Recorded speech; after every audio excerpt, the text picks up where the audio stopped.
Berkatilah orang yang datang dalam nama Tuhan. Shalom. Pemirsa yang saya kasih dalam kasih Tuhan, keluarga-keluarga dimanapun saat ini sedang berada. Saat ini kita bersama-sama masuk dalam pelayanan firman Tuhan ketika kita berada di hari kedua Pekan Keluarga Minggu-Minggu Sengsara tahun 2022 ini. Karena itu siapkan bagian firman Tuhan pada saat ini, yakni dalam kitab Injil Matius pasal 26, dibaca mulai ayat 6 sampai ayat 13. Terlebih dahulu saya ajak kita berdoa. Terpujilah Tuhan, Tuhan yang boleh menolong kami sehingga kami berada di hari kedua Pekan Keluarga Minggu Sengsara tahun 2022. Tolonglah kami oleh kuat kuasa Roh Kudus supaya kami dimampukan untuk memahami kebenaran firman Tuhan dan juga kami melakukan firman Tuhan dalam kehidupan setiap hari. Amin.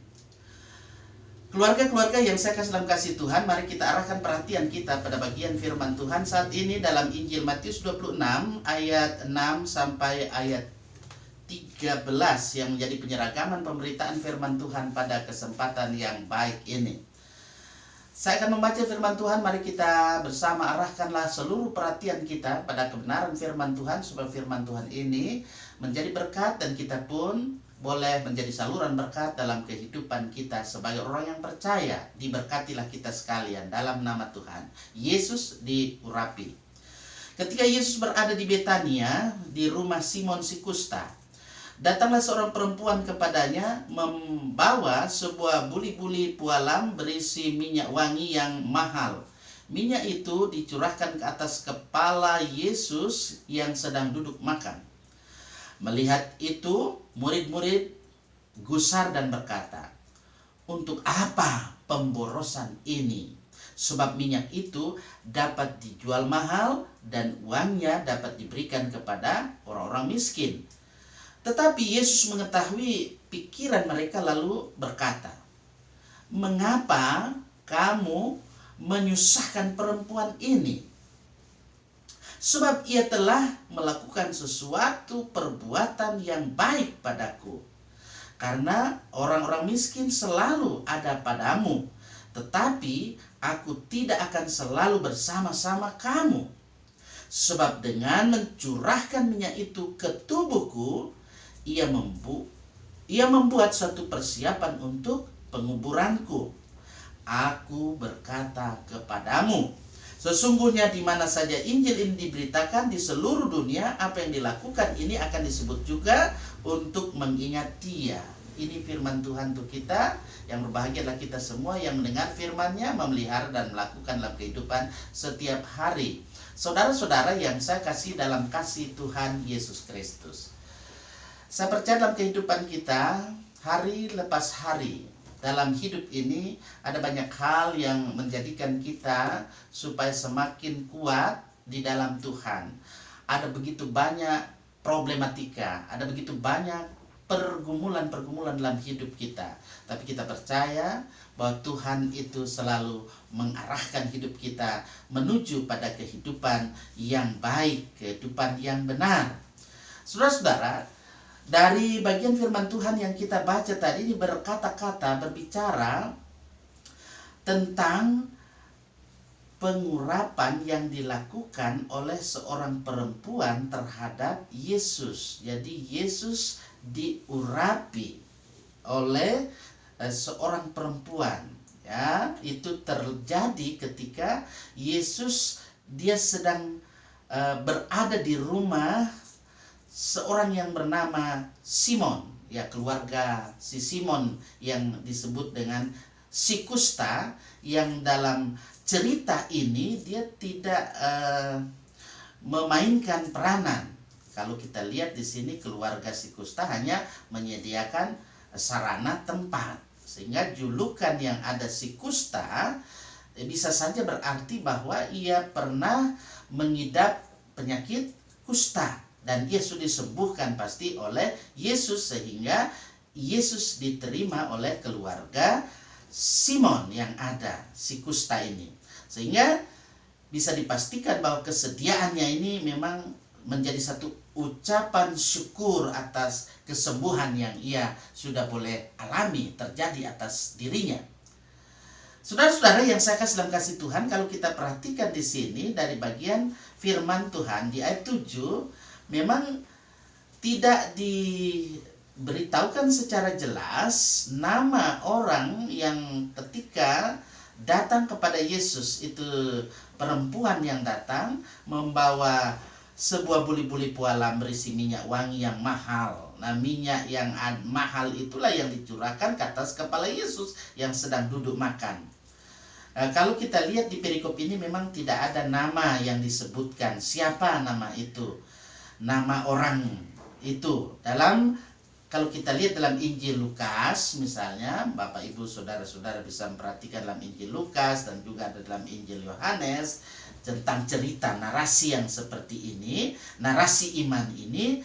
Di situ di dalam Injil Lukas dan Yohanes disebut nama orang itu, yaitu Maria. Maria yang melakukan bagaimana Yesus diurapi. Ya, perempuan itu menuangkan minyak narwastu ke atas kepala Yesus. Saudara-saudara, keluarga yang saya kasih dalam kasih Tuhan, mari kita lihat di sini. Fakta bahwa perbuatan perempuan yang terjadi, yang dilakukan ini ya membuat para murid itu menjadi kesal. Ini dilihat dari sudut pandang mereka, perspektif mereka. Sehingga perspektif yang ada itu bisa saja satu kewajaran. Kalau dia bilang percuma minyak wangi semahal itu dicurahkan begitu saja, lebih baik sekiranya minyak itu dijual dan hasilnya diberikan kepada orang miskin. Nah, selalu dalih lagi orang miskin, padahal ini si perempuan ini sudah melakukan yang terbaik, yang tentu sangat ikhlas ia lakukan semuanya. Nah, saudara-saudara, di sini Yesus memberi reaksi. Kalau kita lihat dari perikop yang kita baca, ia bereaksi bahwa perempuan yang melakukan perbuatan kasih kepada dirinya itu luar biasa. Bahwa perbuatan yang dilakukan itu mau mengungkapkan perasaan kasih, atau itu adalah satu penghormatan terhadap Yesus Kristus. Dan itu yang lebih penting dan lebih mendesak dibandingkan dengan perbuatan kalau dikatakan mau memberi sedekah kepada orang miskin. Perhatikan di itu di ayat 12. Sebab dengan mencurahkan minyak itu di tubuhku, ia membuat satu persiapan untuk penguburanku.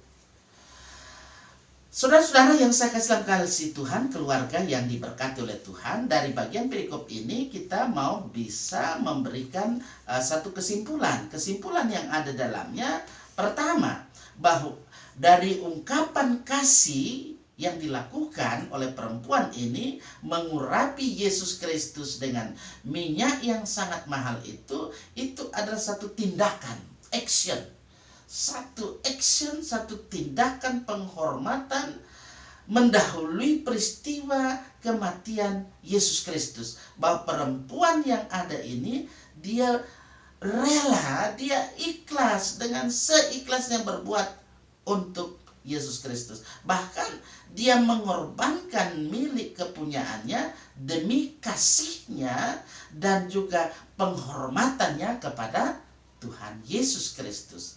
Yang kedua, action, tindakan yang dilakukan oleh perempuan yang ada tanpa identitas ini, itu boleh dikatakan satu dalam tanda kutip batu kecil namun sangat-sangat berharga, yang menurut perspektif Yesus Kristus itu diberi tempat tersendiri di dalam Injil yang ada ini, Injilnya ini, bahwa atas tanggapan dan juga penerimaan Yesus Kristus terhadap kasih perempuan yang ada ini, sesungguhnya mau menegaskan bahwa Tuhan Yesus mau dia menerobos pandangan masyarakat, perspektif Yahudi ketika itu meyakini bahwa perempuan, anak, rakyat kecil yang termarginalkan, yang tidak mengenal hukum Taurat, ya tidak mungkin mendapat bagian sepenuhnya dalam kerajaan Allah. Yesus menerobos itu, bahwa siapapun dia, dari kalangan manapun dia akan menerima upah daripada perbuatannya yang terbaik untuk Yesus Kristus. Saudara-saudara, secara logika, ya tentu dengan hitung-hitungan yang bisa saja dilakukan, memang itu tidak sebanding untuk bagaimana menakar, bagaimana kita menandingi semua perbaikan yang dilakukan dalam perbuatan-perbuatan di dalam Tuhan, dalam kehidupan kita ini.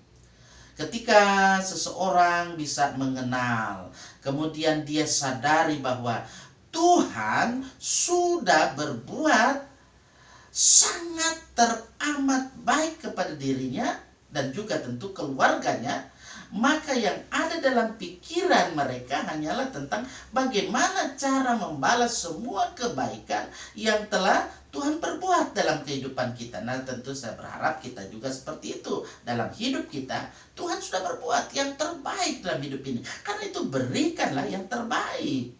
Oleh karena itu, mari di minggu-minggu sengsara ini, dalam kita memperingati sengsara Yesus Kristus, kita hendaknya selalu ada ungkapan syukur kita kepada Tuhan. Syukur kita kepada Tuhan itu juga sebagai tanda hormat kita kepadanya, kepada Tuhan. Sekecil apapun yang kita perbuat, pastilah itu akan berkenan dalam hadirat Allah.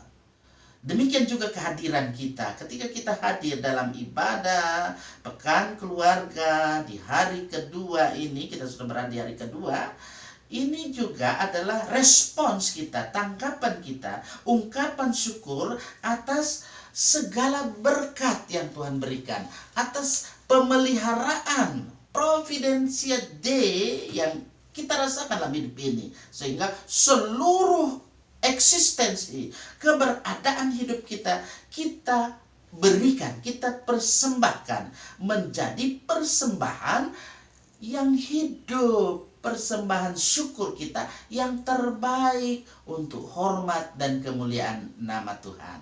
Berilah yang terbaik kepada Tuhan, sehingga dalam hidup ini kita memandang kepada Tuhan selalu bahwa Tuhan yang sudah lebih dahulu memberikan yang terbaik dalam kehidupan kita, sehingga kita merespon dengan segala syukur, segala hormat, kemuliaan bagi nama Allah. Soli Deo Gloria. Amen.